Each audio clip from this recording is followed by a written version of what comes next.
Tech, because they did play this week. I know it doesn't feel like that because Georgia Tech fans are disappointed in the way that their amazing season ended up. What happened to them in the month of November, Jarvis? Because this was a team that had everything in front of them. Okay, we're talking about a Heisman hopeful. We're talking about the college football playoff, and then it dissipates in the way that they lost those final two games. Well, a lot of people want to put a lot of blame on defense coordinator Blake Gideon's head, but by looking at it, and my football eyes tell me that there were a lot of non-execution on the defensive side of the football, because you saw the way they played against Georgia.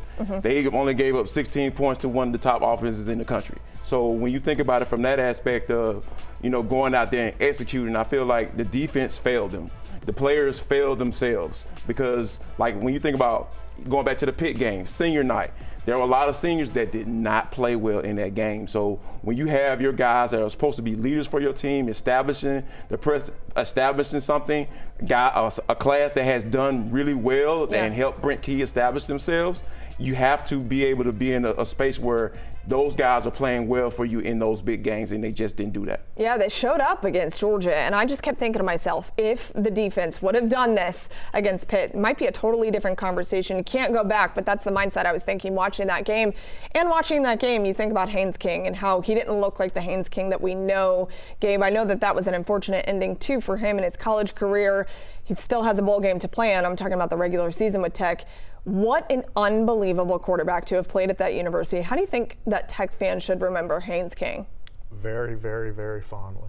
Sure. And one of the most prolific players in Tech history. And you know what?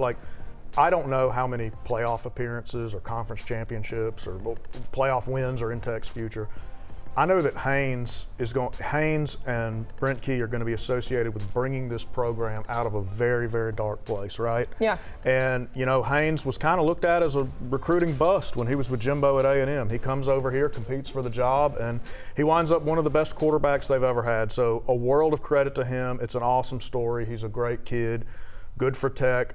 I wish that, I wish that the defense that had showed up Friday showed up against Pitt for him, but again, a tremendous career. Played out of his mind in so many more games than you can remember the ones where he didn't. And I hope the Tech fans really enjoyed the kind of football player that he was. If I was playing football, I would want somebody like Haynes King on my team. He will put the entire team on his back just to win a football game.